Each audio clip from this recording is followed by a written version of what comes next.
to another episode of My Concern Pocket TV Studio, Sierra Leone. And we have in the studio another special guest today.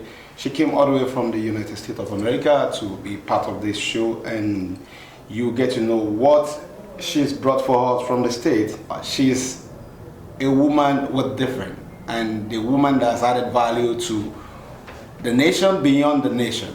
And you get to know who that person is. When we come back, we're going on a short break. We'll be back.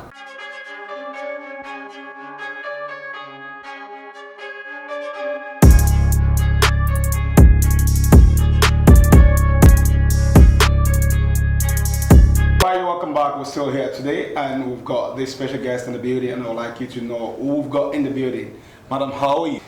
All right, hello, assalamu alaikum. My name is Natasha Beckley, and I am an entrepreneur, a politician, an activist and entertainer here in the Republic of Sierra Leone, and I'm excited to be on Pocket TV today.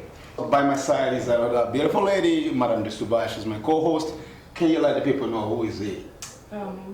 Hello everybody, my name is Dusuba Kabo, and I'm the co-host on Pocket TV. We really appreciate you for what you've been doing and what you've added as value to the entertainment industry. Without people like you, maybe there wouldn't be an industry in Sierra Leone, because you've done a lot, you've invested a lot of money. We know the quality of videos, we know what it takes to do featuring.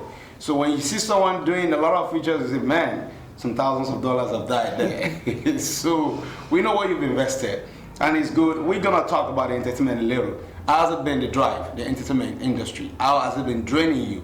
Because I can see you've digressed. But before we go into the digression, let's talk about the entertainment first. Okay. Yeah. Well, Sierra Leone's entertainment, I could say that we continue to become pioneers for that.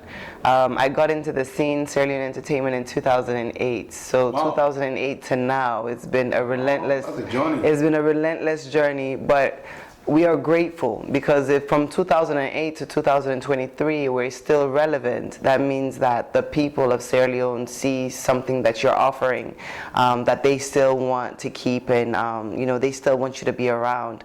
I will always be an entertainer. I am who I am because of entertainment, and if we see that we are moving into other sectors in the country, is because we want to see how we could be able to shape entertainment not only in a Freetown base, but at a national level. I want to ask, do you speak Hausa? Because I wonder how you were able to flow with that Northern guy. Magneto. Magneto! How did you flow with Magneto?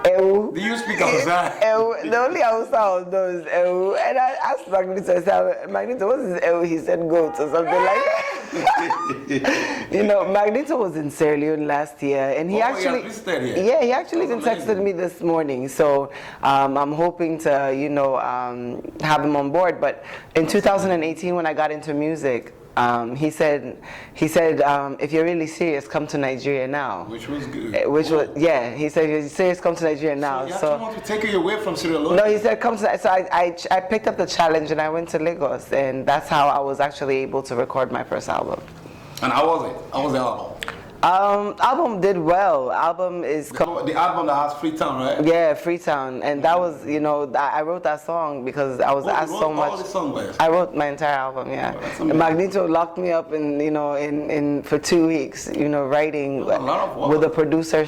We were staying together, me and the producer, so we got to work, and it's just a different experience, and I don't regret taking that part of my career and stuff. Thanks for doing that. Now, let's talk about the politics. How did you switch from entertainment to politics? It was never even a switch from entertainment to politics. It was politics to entertainment, because You've been in politics for long. Yeah, because that's people understand that I was just doing pageants, but I was behind the scenes in music. I was never front scene in music because I was running for parliament at that time. So, but there were some difficulties with the Constitution that did not allow dual citizenship holders to end. So because of that, I was like, one of my friends called me. She said, so you think your life is over? Did you forget that you know how to rap? It's like rap. Get back into the music. Get back into it. Like you've never. Let them know what you can do. You've never actually showed people that you are a rapper. You're always supporting rappers. This time you start You can do rapping. it. Yeah, and then so when they said go to Nigeria, my friend was like, Magneto said, come, I'm gonna buy you a ticket. Go. You know, so my friends, my family were extremely supportive in that, and we shook Africa for a little bit, No, that's where the competition is. You know, it was so a history you guys made. I'm excited. You know, It was so a history you guys made. I'm excited. It was a history, and we really love it because it was doing well on Pocket TV. We're playing it over and over because when you have one among hundreds of songs that stands out, you have no choice. You have to keep putting it on replay. Yeah. Even Sound City and a couple of other music platforms, when the music is good, you They're don't have playing. to pay for promotion. So the journey to the politics has been early before the music. Yeah. That I mean that you know, I believe that women can wear several hats, and we continue to challenge the system. As an entertainer, I will definitely continue to challenge the system. Entertainment is my job. That was a job. That was not a, I'm doing this because I have nothing to do. That was a job, and that was a national job. If we hold a national name, it's because that is the brand that gave you that name. Oh, yeah. But yet again, you can't be such a big name in a country that has needs, and you're just thinking about self. You continue thinking about the people. Will the people resonate to the switch from entertainment to politics? Culture comes in place. Like, oh no, that's that. To, you know, even though I'm fasting, that's that sexy politician. But that was part of my job. It was part of my job to be able to sell a brand to where I could be in Cameroon and Cameroonians be like, nah, the flyest female rapper comes from Sierra Leone. In Nigeria, you could have Nigerian rappers saying the flyest rappers coming from Sierra Leone. So you have to have the thickest skin. When I say the thickest skin, as of now, I have to have the thickest skin because shots could be coming from left to right. Well, you know, she's a rapper and she's, you know, what about the kids? What about the kids? We continue to think that it's because of that's the entertainer, that's the one that's misleading the kids. When we have pedophiles living in the homes of where these children are, when we have men in suits that are raping these children, but you have the audacity to come say that, oh, she was an entertainer, so she's not fit for these positions. You have these men that are clothed, that are taking advantage of society, taking advantage of the economy, and now you have a problem with an entertainer. I will continue to say, this is my journey, and wholeheartedly. I love politics, wholeheartedly. But whenever you are a national figure, you stop thinking about the glitz and the glam of the national figure, and you start thinking about the needs of your people. It happens to all entertainers, you know, so that's just me. That's amazing. So really, I heard about the 30 is a 30% given to the women. How can that add value to what you've been doing, and how can you take advantage of that to empower more women, or how can it also empower you as a person?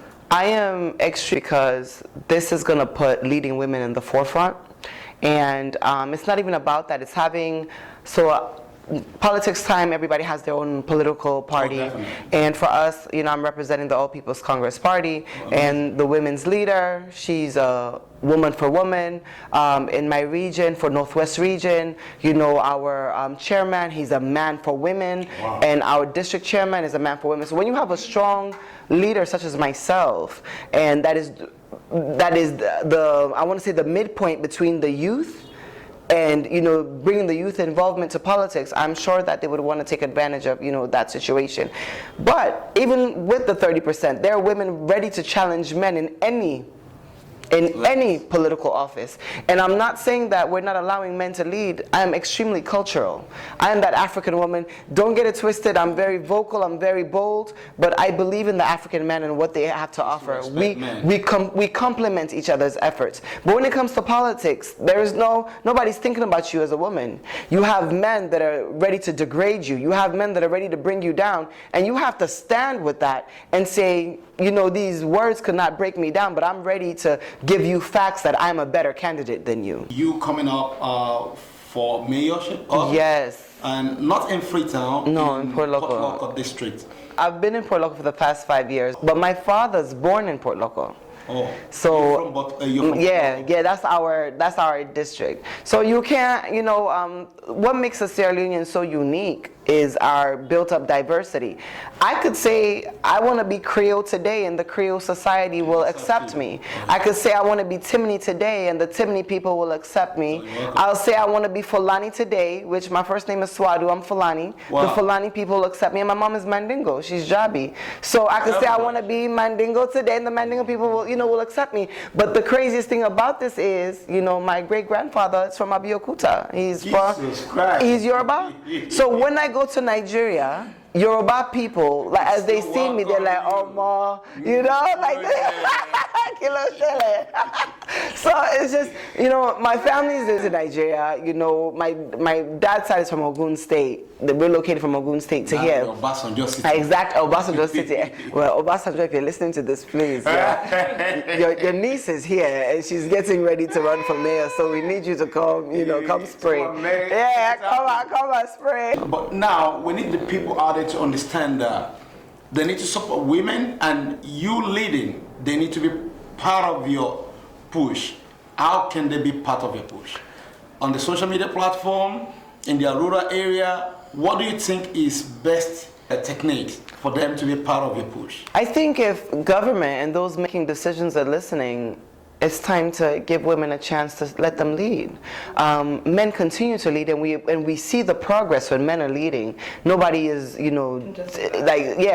see that. But give a woman a chance too to see. Number one, women extremely, maybe not even better, complement the efforts, because it's not a challenge. It's a national effort. We're all trying to build a nation. Yeah, we're trying to come together. Give women a chance to be able to say, to be able to impact growth, to be able to change society, to be able to affect the young ones, just with that empathy. Like, we have empathy with us, and I think that we reason. Look at me saying that I'm a national figure, but how do I feel being such a big national figure? And I go to Portloko sometimes in the city, and you hear a lot of people saying, "Oh, we can't stay in Portloko because there's nothing to do here. We can't be in Portloko because you can't eat really good food after 9 o'clock. We can't stay in Portloko because we see a lot of light issues. We can't stay in Portloko because we see that there's no jobs for youths."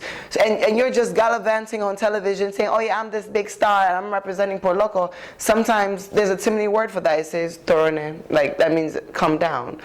Sometimes we have to come down to be able to, impact change.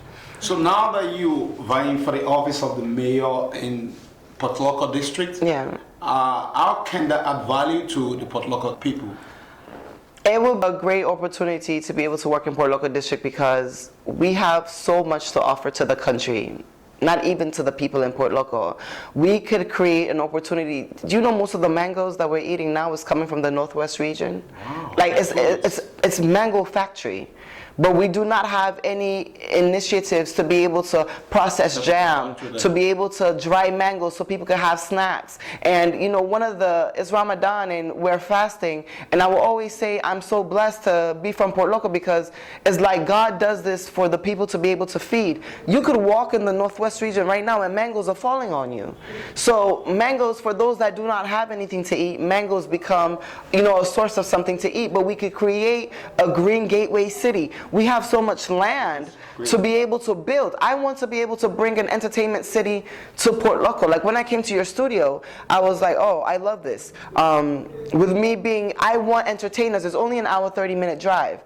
I want entertainers to be like, "We're shooting a movie. We do not have space in Freetown to build these sets.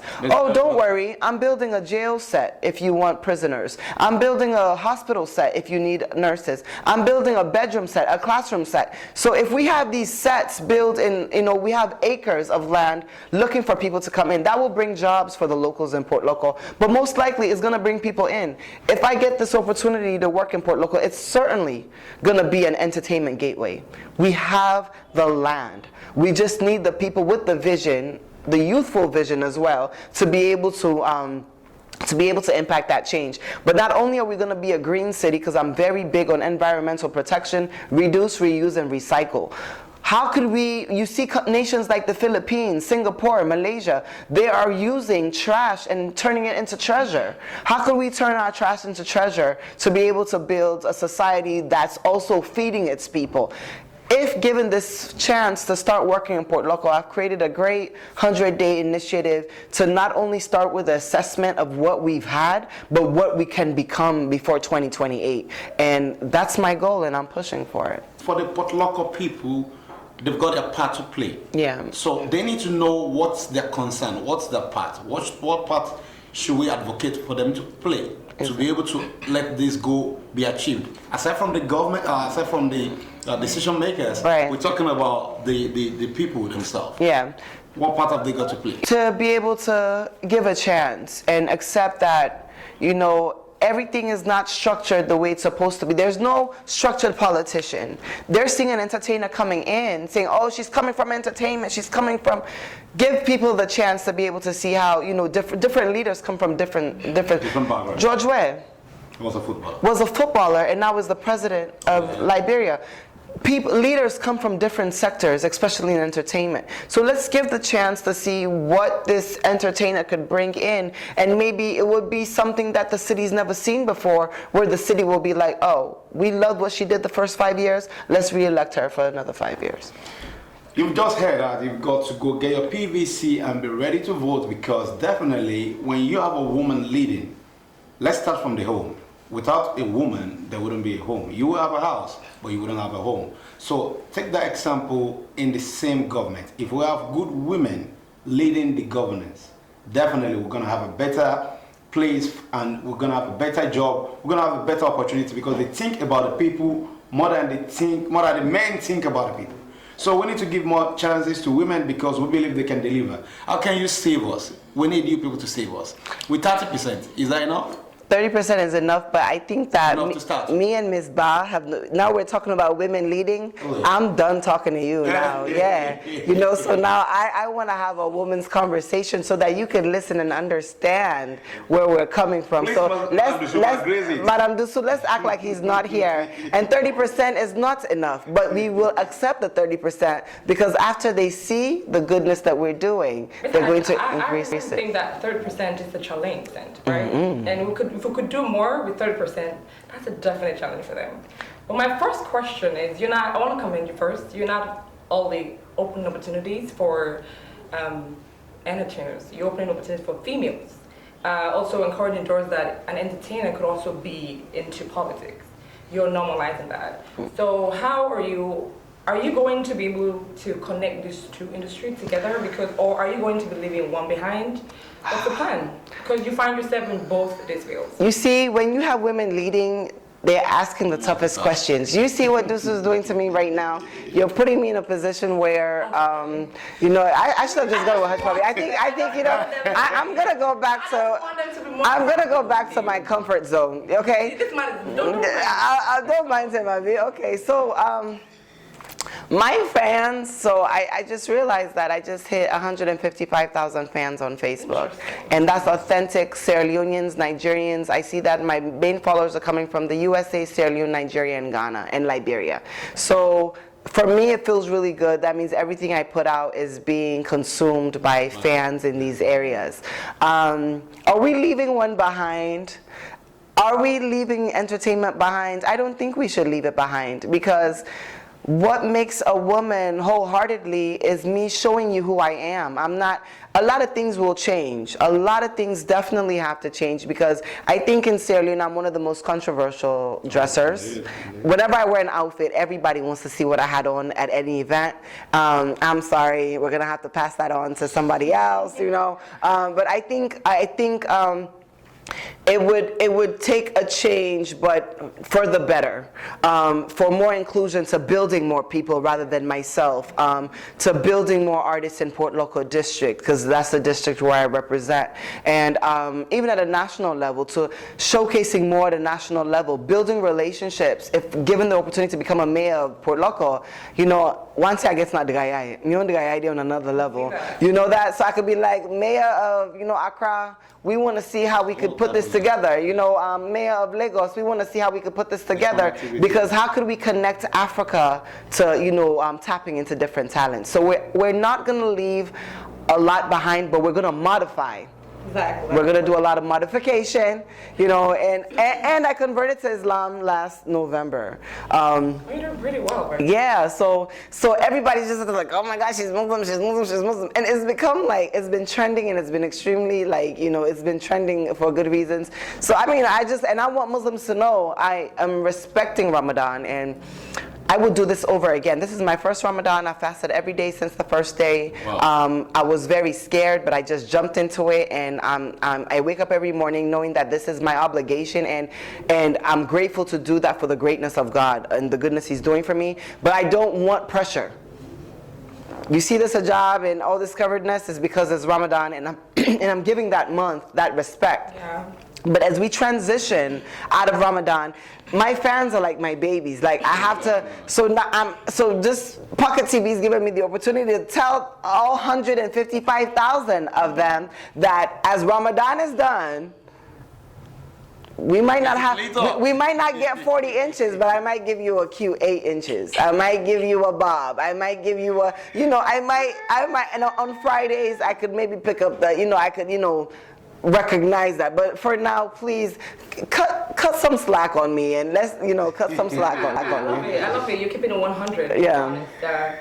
And my next question is, because I do believe in the importance of cultural consensus, right? Yeah. So we have 30% now in politics for women, right? So we just don't want 30% for just this reign. We want it to be normalized. Yeah. Right? So, because if nothing is a contract consensus, it could be just a political tool. Yeah. By any government coming in. Yeah. So we want it to be normalized, not for it to be some political tool, to be, you know, to have a very good picture. Right. So what are the plans for you to, as a politician now, of course, and in your district? Yeah. But again, I'm seeing as more of a national figure, not just politics. Hello, say it, girl. Let them know. So I'm thinking, like, what plans or ideas you have in place to normalize women in politics? Because we just don't want it to be just this reign, and next time we're talking, we see men all over the place again. Yeah, I think for us to normalize it is all women that will be elected, or all women that will be given the position to show out. When you do the work that you're supposed to do, you don't only get it normalized, but you get it increased. Yeah. So if all women that are stepping out saying that I'm a woman in politics and we deserve this opportunity, I think that we should perform. Performance is what maintains. So we're ready for the challenge, especially with this quota, and I think that it would be maintained for the next couple of years, and we would actually get a generation that will see a vast increase to like what Rwanda is seeing or something like that. Reach out to the people of Portloko and get them prepared. What message have you got for them? I want to get started to speaking to the nation. There are two main political parties here. We have APC, we have SLPP. I think that it is extremely important for you to vote for who you want to vote for. The individual mind, you are the individual, you are the one that knows. And I have friends that vote for the opposition. I have friends that vote for the opposition. They just know that I'm strong APC.